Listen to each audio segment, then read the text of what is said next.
Hi, it's really a pleasure to be here. I'm John Canelopoulos. We're in Athens, Greece. We have the honor and pleasure to have with us a colleague from Boston, USA. Doesn't happen every day in Athens, so I'll welcome Kanika Agarwal. Thank you. From Mass here in Boston, and we've had a pleasant 2 weeks of working with a lot of patients with keratoconus, topography-guided treatments, studies some ray tracing treatments, and we came up on several points that we felt are important to go over for those of us in refractive surgery and in dealing with keratoconic patients that may not have the ability to have an outside the U.S. experience, and what we have found through trial and error to work for us. Most of this stuff we have reported, and we're trying to convince her that we know what we're doing, which we not always do. But just to get on a serious note, I'll let Dr. Agarwal say a few words as an introduction. We'll go through these questions and discuss them. Great. Thank you, Dr. Canelopoulos, for taking the time to welcome me into your practice and to share with me your many years of knowledge and experience. It's been very eye-opening to see all the technology that you have available here in Greece and in Europe, and what all you've been able to do and show that has been effective in terms of treating keratoconus refractively and with cross-linking. So it's been a true treat to be here. Thank you, Dr. Agarwal. So we'll go, the points that you made are very pivotal, and I think these are questions that we always discuss in the major meetings, and we'll go over them one by one. We'll share our opinions on it. So one of them applies to laser treatments in general. And we know that there has been a drastic improvement in laser treatments once most lasers adopted waveform optimized profiles, which in essence reduce spherical asphericity, which is by default something that we make worse with myopic laser vision correction on the cornea. So outside the US for many years now, and I'm not showing off, we've had software capabilities with the WaveLight, which is now Ocon WaveLight platform, but other lasers outside the US have had the ability on just standard quote-unquote treatments to just be able to adjust the amount of Q value corrected in the laser treatments. And that Q value derives mainly from topography or tomography. And it automatically, when we talk about the Alcon platform, gets imported into the treatment computer. Of course, as I mentioned, all of this is outside the US, Canada, Europe, and the rest of the world. Not in US, unfortunately, I cannot use it in my WaveLight laser in Manhattan, and same thing with you guys in Boston. So the advantage of being able to boost the Q treatment is that you're in essence treating within that enhanced Q treatment, which is, if we can imagine, the mid-periphery of the cornea. So the laser will treat more, on this example case, in this ring. Q value is treated mainly in this ring, that in this epithelial, actually this OCT cornea thickness maps represents the distance between 6 and 7 millimeters. So somewhere in this area, the laser will fire more shots to reduce the undertreatment that those areas traditionally had with broad beam lasers, and improve the impact that a myopic laser correction has on the asphericity of the cornea. So if the Q value of the eye preoperatively, for instance, is a -0.4, and you're treating -5 myopia, by definition, your post-op Q value measured at 7 millimeters will become a +1. Can you keep it as a -0.04? Impossible. You would have to treat an infinite diameter of the cornea and try and stay within the usable surface of the cornea with an asphericity of -0.4. So you will always run out of tissue, even if you could treat past 12 millimeters in diameter. But you can improve that +1 to maybe a plus 0.2, and that's a big difference. And in my opinion, having seen all the pedigree of laser treatments evolving the last 20 years, this has been the single most waveform-optimized ablations improvement in lasers and improvement in visual function in the majority of patients treated globally. And in essence, as we've discussed, this was initially addressed with the older generation lasers by doing waveform guided enhancements, because waveform guided, among other things, mainly improved asphericity. So it's a very important point though. And of course, most of it is solved with waveform optimized treatments, and that's why waveform optimized treatments remain globally the choice of 95% of myopic laser cases performed, either if that's LASIK or PRK. So, you want to do the second question? When you're performing the Athens protocol, when I was observing you, you tend to do your refractive portion, your PRK portion first, and then proceed with your PTK portion. So if you could elaborate a little bit about why you choose to do your PRK portion first, and that to transepithelial, and then proceed with the PTK. Excellent point, and thanks so much, Dr. Agarwal, for bringing this up. In essence, it sounds very bizarre and very out of the box for any clinician to realize that we're treating the topographic guided treatment, and we'll see some of those here just to get a little bit more practical. This would be a topography guided treatment right here. So this is a very regular treatment, and we all desire to change this cornea stroma in that way. Why would we treat this first on the cornea epithelium that will then be removed with a PTK epithelial removal? The core of the answer is that this treatment is extremely sensitive to tracking and cyclorotation adjustment. And by using it first, we're able to maximize the patient's compliance to this tracking and also the device's accuracy. And if you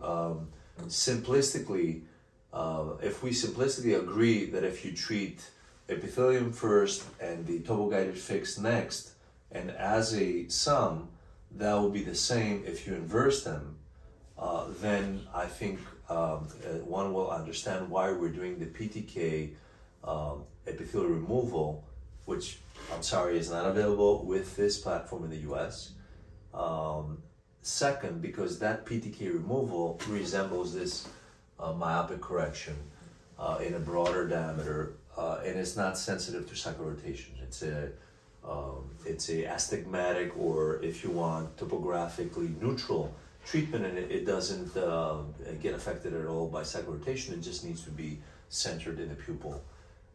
And it's usually the lengthier part of the treatment. For instance, in an Athens protocol case, the topo-guided fix may take 7 seconds. The amount of time it takes to remove the epithelium will be close to 25 or 30 seconds, depending on the diameter of width you want to go on that ablation. So even time-wise comparison, you would have a more compliant focusing patient for the first 7 seconds than the second 30 seconds.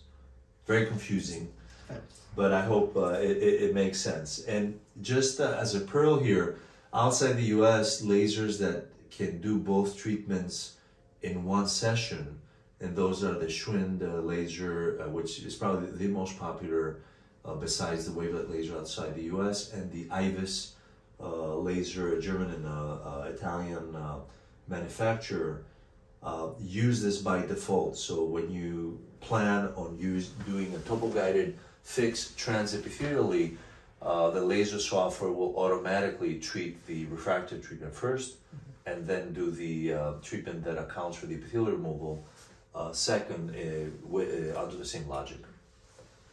So we discussed also a few things about Innovise and sitemap. Of course, this is a technology that's still under FDA trial in the US. It has been CE marked And again, we're talking about technology that we use in Europe way in advance since fall of 2019. So it's been almost, we're close to 4 years of having it CE marked.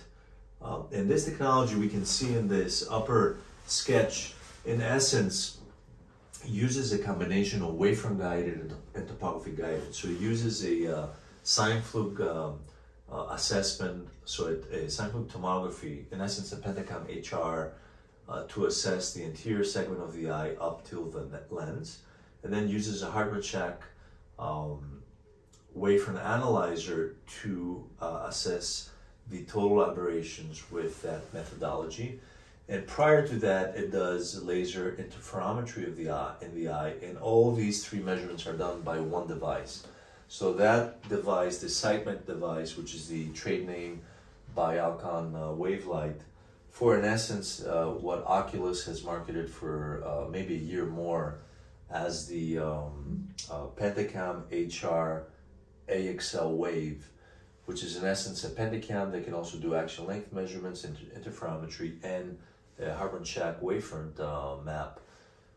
It uses these data from the device through the Alcon Wavelight proprietary software to use 2000 rays and analyze their travel from the device through the air, incident to the anterior cornea surface, coming out of the posterior cornea surface, and then incident to the anterior surface of the crystalline lens. So it measures 2000 rays, theoretically, going towards the direction of the eye, in an eye, and I want to underline that is not the Gulfstrand model eye that all lasers, all technologies use by default, but an eye that is an avatar eye that's constructed by the software as a 3D model based on the interferometry data. So the interferometry data are used for each eye of each patient to create a 3D model. That 3D model is analyzed in two different ways. Incoming rays, 2000 rays studied with the sine fluke data, and outcoming 2000 rays from the retina, through the vitreous, through the backside of the crystalline lens, through the lens itself, and it reaching the surface of the lens. So we're getting with this technology lower aberrations, so myopia and astigmatism measurement, plus higher aberrations that are mainly cornea aberrations, we've learned, because we've compared topography guided treatments with our in-house TMR, topography modified refraction methodology. Forsythis is a grandchild of that thought process that we reported in 2015. The advantage of Innovize or ray tracing is that this is all calculated automatically by the device. You may call it artificial intelligence or an automated calculation. And it also imports data that assess the tilt between the cornea as a lenticular system and the lens of the eye. So these may not be absolutely parallel. And we've shown in Kirkan Guys how this could be an advantage in actually treating less of the thinnest part of the cornea. So ray tracing is very complicated to understand in theory, but we have shown both in our initial clinical data reported back in 2019 and also through a multi-center international study that's under review for publication. And what we're seeing across the Atlantic, the preliminary FDA trial data, that it may be a very simple way, helped by technology and automation, for the clinician who desires to address more than just treating myopia and astigmatism, in treating higher aberrations and improving human eye optics, meaning going beyond the 20/20 level in an automated way.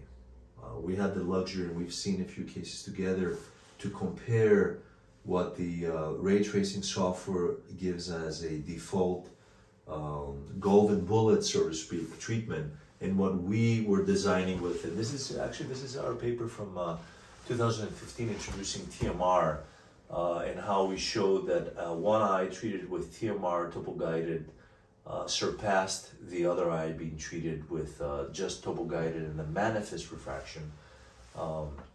We even presented this past year in 2022, and this paper is under review publication, that even if you go 50% towards TMR, so you arbitrarily treat 50% of the difference between the manifest and the topography calculated amount of cylinder, and difference in the manifest axis of that cylinder and the topography calculated axis of the cylinder, is good enough to give you almost as good as data. These are lines of vision gained post myopic LASIK. This is the 100% TMR cases. These are the 50% TMR cases. And this is just treating manifest refraction. So manifest refraction, 12% of the eyes gain one line of vision. And we know gain of vision is comparing preoperative best corrected visual acuity with postoperative uncorrected, where by using 50% of TMR, for those who are a little bit hesitant, almost 30%, 28.5 gained more than 2 lines. And we're not talking 1 line of vision, we're talking about 2 lines of vision gained, where 33% is slight superior of the 100% gain of line of vision eyes. And this was evident in all the data, and mainly in residual astigmatism. We can see how the residual astigmatism, when we treat both manifest and topographic, the manifest refraction data is much higher if we look at the numbers with the manifest refraction, far less if we do 50% TMR, and the least possible when we do 100% TMR. And our ray tracing data are mirroring our topography guided data with TMR without all the hassle, without having to do all the math. So very, very complicated, but this is the short way to answer it. Well, it was a very eye-opening to see those results. I mean, we did see a few cases that were 2010, so that's definitely convincing. And of those, I know this will be very basic for you, Dr. Agarwal, but for those that are still skeptical and say, well, you know, for me, the golden standard of treatments is my manifest refraction. And I trained this way, and we've trained residents, fellows, and I think the majority of ophthalmologists and clinicians throughout the world treat manifest refraction. And I picked, of course, an extreme example, but no example shows more the importance of, and I call it aligning ocular optics, and how this would benefit a patient into unlocking more visual potential than this. This is a young gentleman who has the average myopic LASIK refraction of -6.5, -0.5. I'm saying average because in most studies, the average myopia studied is around 5 or 6 diopters, a range of 1 to 8 or 10. So at the axis of 45, and this is a really worked on refraction by several people in our team. So the refractive manifest cylinder of this patient is shown with this line here. Now we will all agree that on this patient's topography, and this is a placido-disc topography, we have a very regular astigmatism that's in a completely different axis. We have with the rule astigmatism at an 80 degree positive axis. So this is 45 degrees apart of what we're refracting in manifest. Why would this happen? People, and we ourselves, wondered in the past, maybe there's lenticular astigmatism, maybe there's some permanent lenticular astigmatism in this eye that if I treat, that counteracts the cornea astigmatism. Well, back when we started the TMR idea, we experimented with treating just the topography data. And of course, if you have such a big discrepancy in amount of cylinder, the discrepancy in amount of cylinder is not that much, because the amount measured by the topography is just 1.1 diopter versus half that the patient chooses in the manifest refraction. It's the axis that's very different. 0 in the minus cylinder mode for the topography, 45 degrees for the manifest refraction. I would never do this in a way for an optimized treatment, but if we go to the topography guided model and we take away the lower aberrations and we see what topography guided is trying to do in this eye, we can clearly see that topography guided is trying to correct some decentration on the cornea. So where is this decentration? This is almost as if it's trying to recenter a decentered laser ablation. And this is why topography guided was designed originally. It was designed as a therapeutic treatment and released in Europe back in 2003. Where is this decentration? And we'll never see that decentration if we don't study the cornea very thoroughly. And this decentration is evident here, where we see that the vertex, the central of the placido-Meyers on this topography, is not at the same point with the center of the pupil. So this difference and these two spots are not the center of the bow tie, because the bow tie is usually centered at the pupil because it's symmetric to the geometric center of the cornea. So the patient's visual axis is usually depicted by the vertex. So we can imagine a straight line going through the vertex, and that's different than the center of the bow tie. So for the patient, this very regular astigmatism through a visual axis that's, let's say, here, is working like a prism. So this is what this topography guided fix is trying to correct. It's trying to treat not the irregularity of the cornea, but its angle kappa. And the angle kappa here is measured at 30 microns on the x-axis and at 200 microns on the y-axis. So here it becomes important. Anything over 100 microns, literature shows, is a very significant decentration. And we're not used to assessing angle kappa in myopic eyes. We're used to addressing it in hyperopic eyes. So in essence, if you do topography guided, topography will silently align, either if you want or if you don't. You cannot take this away from a topography guided treatment. This is by default built in topography guided, and topography guided will by default also be placed by the device on the vertex of the cornea. You don't have a choice in topography guided on placing it. You have a choice on placing your way for an optimized treatment. So by default, topo guided will make this fix that will reshape and symmetrize this cornea, which has regular astigmatism but eccentric to the visual axis of the patient. So this, we theorize, will change the astigmatic demands of the patient and will better be addressed by the astigmatism amount and axis that is assessed by the topography. So the proof of the pudding here would obviously be if you first did this fix on a patient, zero lower aberrations, just higher order aberrations.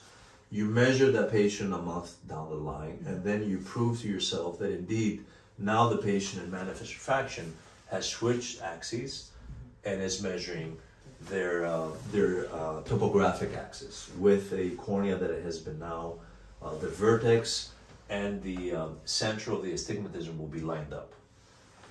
And in essence, I think that's what we're showing directly with topography and TMR.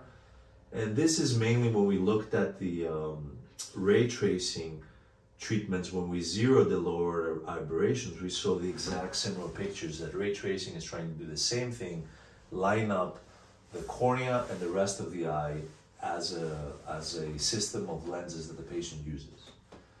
So I've been a long believer and maybe a loner for many years, advocating that doing laser for myopia is a wonderful thing. We know it's one of the safest procedures in the world. We have extremely expert clinicians that do it today. It gives you an opportunity to also address this. And this, of course, may not necessarily make a happy patient happier, but you have the opportunity to improve a patient's cornea optics for the rest of their lives. This may come in handy when they have cataract surgery in the future. And beware that a 25-year-old patient that you treat waveform optimized on this axis may 5-6 years down the line, quote unquote, regress. That's what we called in the past. And for some reason, come in with a surprise, more cylinder, on a different axis than the axis we corrected. And no surprise to us, what happens probably with time is they stop making this by default correction, either by accommodating or using a different vertex for their visual function, and it ends up to being a residual refractive error to be corrected. And of course, we learned this lesson through treating irregular eyes, through treating eyes with the Athens protocol. Because when we treated extremely irregular eyes, and this here would be an Athens protocol eye, this is a topography-guided treatment on a post-LASIK ectasia patient, and we've published this back in, I think it's been 2016. This was a New York City Fire Department helicopter pilot who had LASIK and developed ectasia and was grounded. He traveled at the time from the US to Greece as his only hope compared to a cornea transplant that would completely disable him as a pilot to have treatment. So we treated that ectasia with a combined topography-guided fix and CXL, and he went from here to here. Of course, due to delayed epithelial healing, we're seeing this at 1 month. These are the epithelial maps similar on a similar patient. It took him 3 months to stabilize and reach a good level of visual function. So he was around 20/20 for a while, but with not great quality of vision. We lost him at 3 months to find out a few years later from a friend of his that was sent to Greece for a similar fix that not only was doing well, but he had joined the Navy Air Force, and he was now a fighter pilot. And this is not always the case, but this is a stellar case on how the combination treatment can work. But this long story is applicable to what we were talking about before. When you're doing your topography-guided fix, because this is a very irregular ablation, you always treat the topographic defined amount of cylinder and axis, because the patient through this irregular cornea will of course try and find a sweet spot and manifest a cylinder that will address both the actual refractive error and the prismatic or coma irregularity that this irregular cornea brings in. So this is a lesson we learned on very irregular eyes, and then we applied on normal eyes. So that's how Innovise and or ray tracing and the older Contura in the US, topography guided outside the US, laser treatments basically are the same thing in essence, but in a more automated way. Yeah, it seems like sitemap has really simplified all of this planning and measurement that you have spent all this time doing in the past to find a fix for these very irregular corneas. It has, and I think in a way it has validated all this thought process as well, because everything before that was a theoretical model, and of course not always having the same results in different hands. And I think it giving uniform data that are calculated automatically definitely puts away any clinician bias. So I think it kind of validates the whole process, but definitely a good point. All right, let's go to the next one. I think we're running very late here. We got to speed up a little bit. The next question is... So with regards to cross-linking, so I know you have different types of cross-linking and power and time that you use, but my initial question about that is about loading. You know, what role do you feel that loading plays in a good cross-linking? And we talked about this a lot. We know that the FDA-approved protocol is the initial Dresden protocol that we started with in Europe back in 2006. We were treating off-label here in Athens since 2003, but the actual CXL technique became CE-marked in 2006. We know that the standard initial Dresden protocol addresses UV light 3 milliwatts per centimeter square for 30 minutes after preloading dextran diluted riboflavin 0.1% for 30 minutes. And in essence, riboflavin is a two-sided coin. Number one is the conductor, is the catalyst for the CXL procedure, because that's the chromophore that UV light reaches within the cornea to make it activated. So the molecule riboflavin as a chromophore is being energized by the UV light to become a more active ion, and then it reaches oxygen next to it and it creates free oxygen radicals. And it's those radicals that produce the cross-linking effect. Although we're still confused whether it is actual collagen fibers that are cross-linked, or substance within the cornea that is cross-linked, or a substance within the cornea to collagen fibers. I know I've used the extreme description of a controlled cornea scarring methodology with cross-linking, but we know that ribo is at one, the facilitator for the cross-linking effect. Number two, it's the protector of UV light passing through the endothelial level. So we have the same substance having two roles. So in a way, you want to, with your loading process, soak as much as cornea as you'd like cross-linked. And we know that Dresden protocol, usually cross-linking reaches a depth of about 300 microns.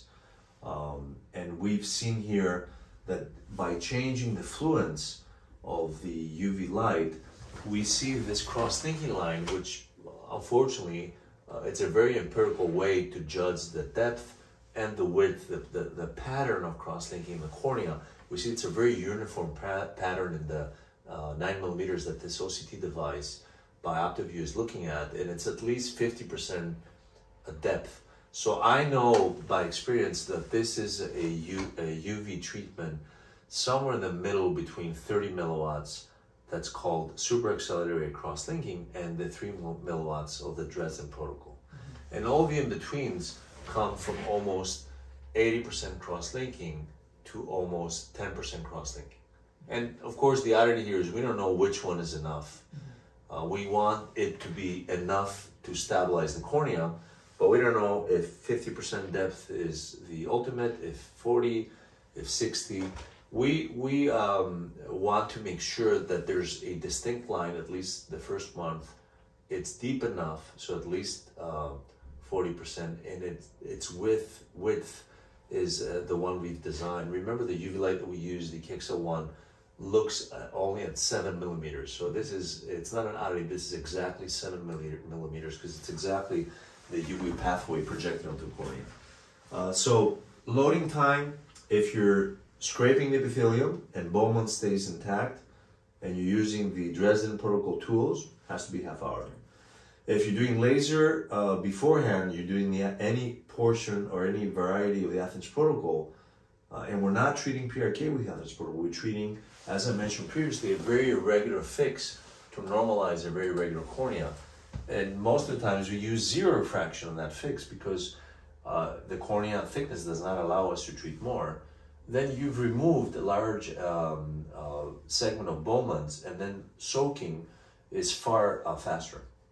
So within 3 minutes, you're at least at 50% cornea depth with riboflavin. And we, for years, have reported and are using the saline diluted riboflavin, and that's our go-to solution for over 20 years now, 19 years. And our soaking, if it's combined with laser, which for us is almost 99% of the time, our soaking is 3 minutes.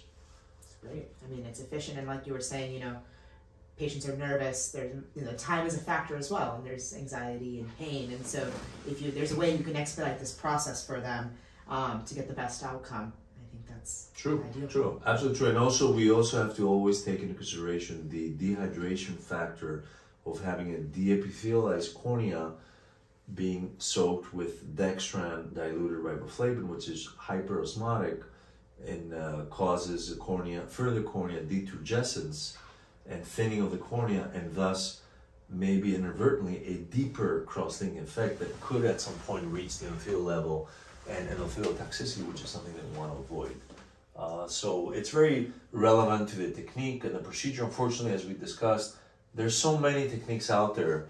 Almost every clinician in the world has his own cross-linking technique. Definitely. So we're the colors of the rainbow as far as techniques, and we have not seen unfortunately, till today, a study that compares these. So we're relying on some more clinical perception tools that in our hands are objective in lieu of missing a biomechanic measurement that can titrate the effect. And we've reported on this, and we still use it today, as you saw, the actual depth and width of the cross-linking line. It gives us security that we've cross-linked enough. But I'm going to reiterate here without being redundant that the patient also has to understand that they have to stop rubbing their eyes. Because keratoconus is a disease that's inherited, plus acquired if you combine the genes from your father or dad that we think we can see in the cornea, or even the ones that don't develop it, and eye rubbing. And in the eye rubbing, we have to include the sleep, how we sleep. We can tell patients, and we use it as a joke in the office, the eye that has more advanced ectasia tells us that the patient sleeps on that eye during their sleep, and we're almost 100% right on that. That's kind of the joke in our group here, that we do a little bit of sleep pattern prediction without even sneaking through the home. And I've seen those goggles that you guys have too that are very nice for sleep, so to help counteract that effort, because you can only tell them so much what to do when they're sleeping. Exactly. Now, how much can you control what you're doing during your sleep? Right. So we then talked a lot about what nomogram to use in routine myopic cases, and in the U.S. the Wellington nomogram was the initial nomogram, which I think is an excellent starter for any clinician.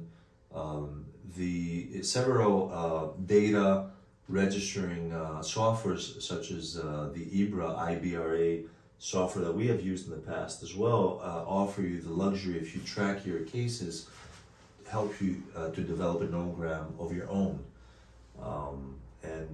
We talked about that in our clinical practice, since we're doing everything total guided, and total guided does not need nomogram adjustment. We use no nomogram and also more so, I should say, after the period that we stopped treating myopia over 8 or 9 diopters with laser. Mm-hmm. So the last 8 years, we've really moved away from treating very high myopes with laser vision correction, even if their cornea reserves allowed it, because we feel that the phakic intraocular lenses. I'm very pleased to hear that this past year the ICL Evo Toric got FDA approved as well. Yes. We have been using it for the last 8 years. I'm going to show off again here. Now you know I'm in Athens. So in essence, we feel that for patients over -8, -9, it's probably a better option, taking that to have the anterior chamber depth. But again, in my opinion, standardizing the technique, standardizing the methodology of measurement are the key 2 elements to be able to develop your own nomogram. Great. And then just piggybacking off of what you spoke about earlier about vertex and angle kappa and everything, so what is your opinion about setting the vertex on the laser, and do you ever adjust it? And if you do, what do you... It's a very good point, because in wavefront optimized treatments, the default treatment is to treat on the pupil center. And I think we talked enough about angle kappa, even in its more subtle demonstration in a patient, that it's a subtle angle kappa, 200 microns. It can have significant effect in the difference between achieving 20/20 or 20/10 in a patient with just this little leap of faith, so to speak. So in essence, 100% of our cases are treated on vertex. We've reported on it being the only tool in hyperopia back in 2005 on a very large case series.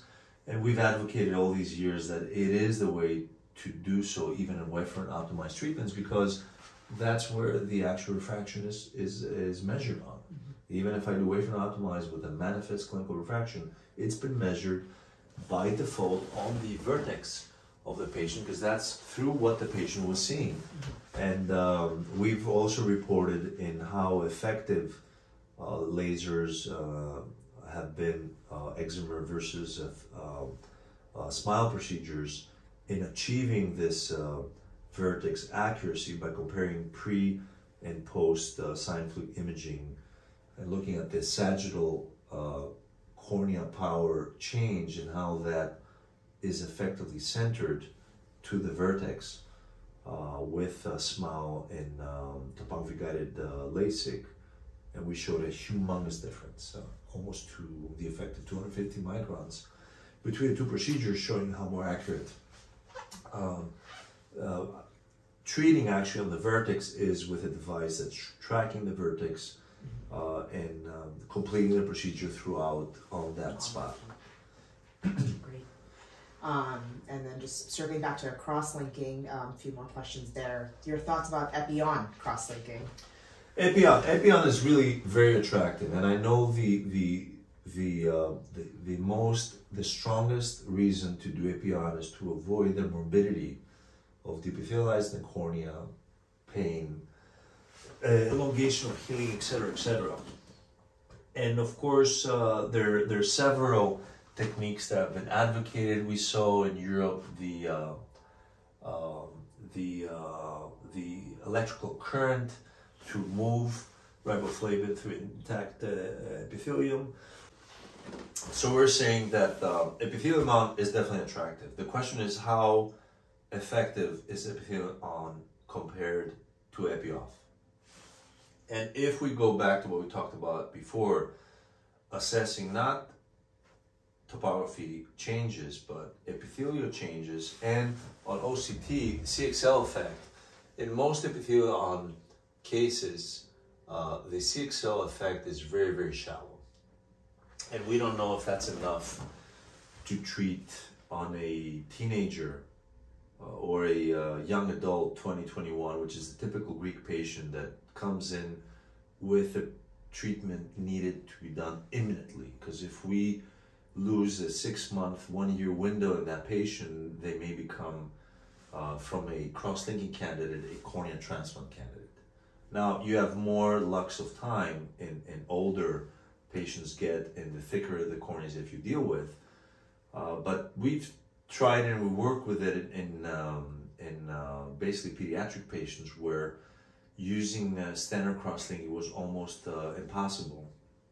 We've seen some effect, nothing compared, of course, to the drastic flattening that we're seeing in Athens protocol cases. I mean, we have the ability, and I'm sorry about flying through these, but in some of the Athens protocol cases, we're seeing drastic changes in cornea curvature. For instance, from here to here. And that's impossible to get with a simple cross-linking treatment and almost a dream with Epi-on. Usually standard cross-linking gives you 1 or 2 diopters of flattening. Epi-on may stabilize the ectasia with no flattening or subtle flattening. Combining a topography-guided reshaping of the cornea of any sorts with cross-linking seems to give a more robust synergistic effect, and instead of giving you just 1 diopter of your laser treatment correction plus the 1 or 2 diopter of the CXL, 3 diopter total flattening, we're getting 8, 10, 12 diopters of flattening, and that's where the power of this combination procedure is comes from. And I'm very honored to have been asked by the Journal of Cornea to put together an editorial where I've carefully studied several clinicians throughout the world that are using our combination technique, a customized laser treatment to address cornea irregularity and cross-linking. So kind of a variant of the Athens protocol, and invariably all the data are similar. All the data show, and this should be in print in Journal of Cornea this year, that for those patients that improving visual function is also imperative, patients intolerant to contact lens use or impossible to do so due to occupational personal reasons, this may be the better way to treat it. So Epion is still out there. I know there's several techniques. It's a difficult decision to take, in my opinion, in a 19-year-old that has a rapidly advancing keratoconus, since we have a technique that has proven for us in over 15 years, in over 4,000 cases. We have reported almost 1,000 of those cases in literature, and over 50 papers, one by one, in great detail. So it's very difficult to make that decision to quote-unquote experiment of whether this will hold for a year or we'll end up seeing a patient a few years down the line much worse. So it becomes an ethical issue for us as well. But again, I don't want to use my personal experience as a burden to science, and I think its place in our armamentarium will be by default taken by its efficacy and how reducing morbidity enough will justify its use, like everything else that we do in clinical medicine. Right, and maybe there'll be some modifications in terms of riboflavin successfully penetrating intact epithelium in the future. Exactly. To get that deeper cross-linking effect. Exactly. Iontophoresis was the word I was looking for before. Never made in the US. It was very popular in Europe about 8-7 years ago. It's really not used anymore, in essence. It came out of Italy. Bright idea to use light electric current to attract the riboflavin molecule through the cornea and bypass the shield of Bowman's and intact epithelial. But as we talked about, we discussed these last few weeks, another problem with Epion is that by the time you start exposing the cornea to UV light, you have to make sure you've loaded the cornea stroma with as much as riboflavin as you want, but then that there will be the least possible leftover in the epithelium. Because the riboflavin left over in the epithelium will act as a shield for the UV light now that you desire to match your ribo in the cornea stroma. So it's counterintuitive to leave the epithelium on soaked with riboflavin, because then you will have to jack up the total power delivered. We know the standard power of the Dresden protocol is 5.4 joules. So most Epion treatments need to use 10, 15, and we reported on this with our customized CXL treatments back in 2013 and seeking a refractive effect on treating naive eyes with certain CXL patterns. Something that is also to consider. You will need to use far more higher fluence in order to get a lesser amount of CXL effect. But as you mentioned, and I agree totally, I think that it's a great teaser for us to think and try new things and perhaps have it as part of our cross-linking pantheon. And then piggybacking off of that, in terms of topo-guided accelerated cross-linking, I know here you have the opportunity to use the KXL2 machine. We haven't had that opportunity, so you get to show off again. Yes, it's true that the KXL1 device, that was the device approved in the US for CXL, and this again, I'm taking the opportunity through this slide to explain the Athens protocol again. The topo-guided fix for the cone as a second treatment, as we talked about before, epithelial removal. This is again where the idea came from. We use 6 milliwatts per centimeter square for 15 minutes. That's our golden medium, because we feel it gives us deep enough and wide enough cross-linking, and it's short enough in amount of time with a 3-minute soaking and then mitomycin C.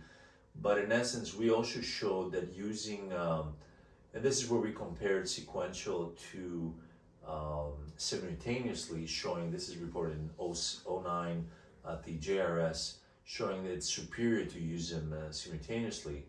And we showed here, this is the customized pattern CXL, and these are 3 different patterns.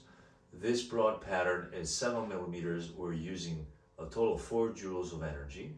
This kind of curved rectangle is centered in the thinnest part of the cone. We're using 10 joules of total energy, and this little guy here is a smaller curved rectangle, shape that's also centered in the thinnest part of the cornea, guided by OCT maps, that uses 15 joules. So we're using this in conjunction with a laser limited in the amount of refractive error surface ablation to see if we have an added refractive effect. And we've reported on this as being a combined CXL and Athens protocol methodology with achieving more flattening and normalization with less laser vision removal. And the jury is still out, and there are studies currently going if such a treatment may be able to get a small amount of refractive corrections in naive eyes that don't have keratoconus, and that's a very exciting opportunity as well. We've reported some of the first work on this back in 2013 on treating myopic corrections, hyperopic corrections, and also using it as a tool for early presbyopia.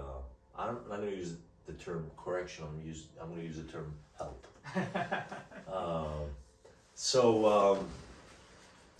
All right. So just going on, so in the US, as you know, on the EX500, we don't have the ability to do PTK. That's a great question. Option. So how do you bypass this when you're doing PTK type procedures like for granular dystrophy, anterior stromal scars in the US? Right, and this, being a clinician in the US as well, this is off-label, and we have to definitely make this disclaimer.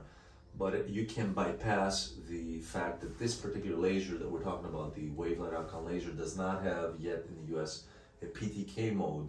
You can combine a myopic and hyperopic correction to achieve the amount of tissue removed that you'd like to do with your PTK. So if you look at a myopic correction pattern of, let's say, 6.5 millimeters diameter of minus 275, it will remove in the central 6 millimeters of the cornea 50 microns. So if you do the similar hyperopic correction, a wavefront optimized correction, for a plus 0.25, it will remove from the residual all the way to out to 9 millimeter space another 50 microns. So theoretically, putting the two together will give you theoretically a uniform 50 micron removal to 9 millimeter diameter. So boosting up this amount of sphere, both in the myopic component and the hyperopic component, of course you need to use two cards to do this treatment, will give you the equivalent of 50, 60, 70, 80 microns of a uniform cornea removal up to the depth that you'd like to reach. And of course, OCT has been extremely helpful in some of these cases to see if it's feasible or not to reach that level of treatment, because if the lesion depth is centrally and all the way down to 200, 250 micron depth, then it really makes, in my opinion, this case, not one of the best prognosis. If most of the noise is superiorly, I think it's worth a try. But if there's a lot of noise with granular or other opacities, we saw contact lens related scars and herpetic scars, then perhaps they're a deep lamellar or penetrating keratoplasty may be a better option. But it's an excellent question, and we've reported this last year, 22 and 21, are cheating, if I can use the term, with these two modalities, even in treating Athens protocol cases in New York City, where we don't have the PTK mode, by using a topo-guided treatment and then a wavefront optimized hyperopic treatment to account also for the preferred mode. Thank you. And then in terms of, this must be an everyday question for you, but in terms of including or excluding patients that are good candidates for Athens protocol, I've seen, you include a lot of patients. Are there any patients that you exclude, and what are the reasons? That's a good question. I think the numbers of patients we're excluding is dropping significantly. We used to treat almost half of our patients with the Athens protocol because we early on, since 2009, 2010, by studying our experience up till then in hundreds of cases, had enough proof to convince us clinically that it's a better approach. Now, of course, there's a lot of pushback because it's understandable that the ophthalmic community is trained, and I think it's very reasonable to avoid using laser treatment in a cornea that's already thin. And there's a definite disadvantage to that. You're weakening the cornea by removing stroma. But it's the combination that we showed that overcomes this disadvantage two or threefold. That gives us the luxury of feeling that it's safer, and the time-proven data, not only for us, but from dozens of clinicians worldwide that have reported on similar techniques. So in essence, the first question is whether the patient is a specialty contact lens wearer.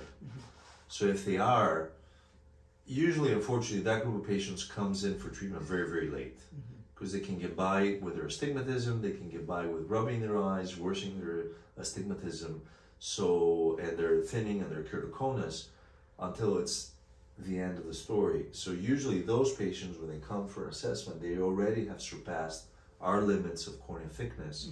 They're under 370, under 360 microns total cornea thickness. So the option there is lens or directly PK.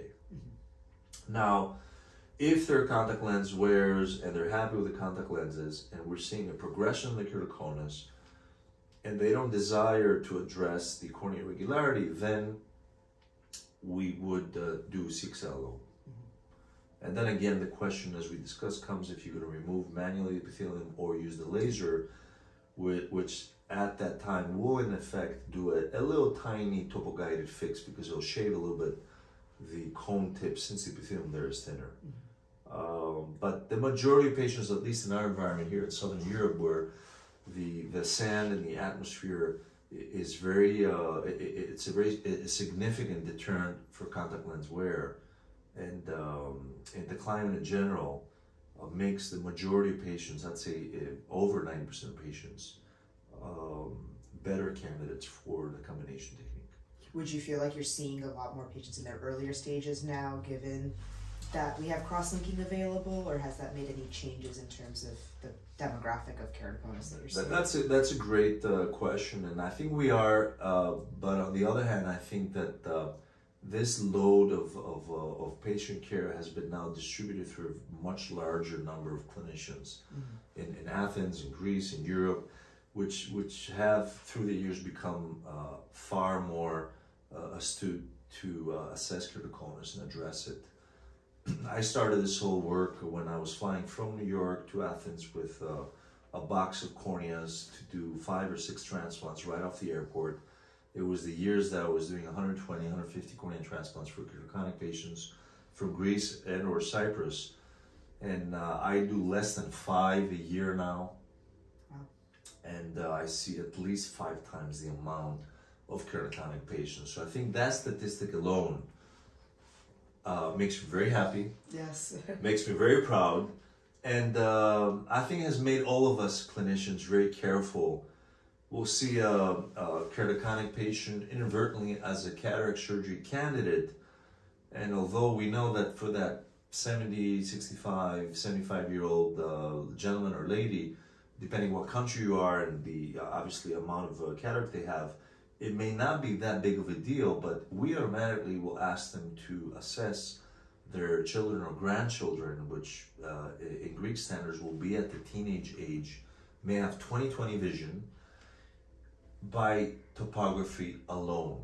Because having a good eye exam still today means going to an optometrist, to an ophthalmologist, assessing vision, slit lamp by microscopy, and a fundus exam, which we all know may miss early keratoconus. So having a thorough exam does not exclude keratoconus. Having a topography, or if you have the luxury of an OCT imaging of the cornea, which will also reveal those subtle early hidden cases where the epithelial remodeling is hiding the keratoconus, is the de facto answer whether that teenager has or not the propensity or has starting to develop it. And of course, those cases can be easily saved. And even not necessitating any treatment if we stop eye rubbing. Absolutely. That's the big key, I think. Exactly. And then I think my last question for you is, you have a great team here in terms of being able to acquire data, acquire images, so that you're able to do all of this planning and treatment. In those tough cases where you're not able to get that good quality imaging or good quality refraction, Any tips or tricks from your experience to either get that pentacam or vario image you need for the planning, or get an accurate manifest refraction in an advanced keratoconic? Right, that's a very good question. I think that's the part of our experience that I've learned the most from you, Dr. Agarwal, because indeed there are these cases that the imaging is very poor. So you're getting topography imaging, if you're in the US, that's not good enough to import, the laser will not import the data. It's not detailed and accurate enough. In Europe, we have the option of treating those eyes tomography driven or pentacam driven, but in the US you can't. One. Two, whether if your refraction is completely very erratic. I love the idea, and I really commend your team. I think it was Roberto Pineda and yourself that have pioneered this, of using a bandage lens, so to speak, to get a smoother version of the cornea that will still, since the lens is very soft, especially if it's a larger diameter lens, and allow us to see the peaks of the mountains that are in essence in those cases what we want to treat. But I think you have more experience on this than I do. Yes, I mean, for us, we've had a lot of trouble with, especially with those advanced, very irregular corneas, to get a good vario image. A lot of times we're relying just on the pentacam, but when we're trying to do a modified approach to Athens protocol, we'll find ourselves starting off with a soft bandage lens to see if we can get an image, and sometimes we're successful, but oftentimes we end up having to advance to a more of a wider width lens, like a contour lens, which more often than not gets us a good few images there to be able to treat off of, because like you said, you're able to identify those peaks. But in terms of refraction, I think you shared a nice pearl about using a contact lens, a -1 or -0.75, and then over refracting from there, because as we know from experience, we're always chasing and turning the dial, and they're liking this hill, they're so to avoid this chase, I got to witness that in practice, and it seems very efficient. It is, and we've used it after the procedure to try and find a ballpark figure for the patient's refraction. But I think I'm gonna, after learning it from you, and thank you for that, we're gonna try and use it in those extreme cases of getting a flavor of what the refraction and their topographic, because indeed the topography can image corneas with a soft, small power contact lens, especially if it's very large diameter, and the exemplified irregularities of the shape will remain in the contact lens measurement. So it'll be the little peaks of the mountains that go through the clouds. That's how I envisioned it yesterday, which still tells you, since the cloud level is at a certain level, that if you're treating and you want to treat the peaks of those mountains, you still have them in view. Exactly. Well, so we hope this was a segment that was not extremely complicated, that there was some understandable sense in it. And I want to thank you so much, Dr. Agarwal, for being here, for being excellent motivation for us to work together, and for sharing also your experience from the eye near in Boston. Thank you very much for having me, and thank you again for your detailed explanations about all of these very complex concepts, but in a way we can understand. So I appreciate you taking the time and allowing me to come visit your center here. Excellent. Thank you all for watching.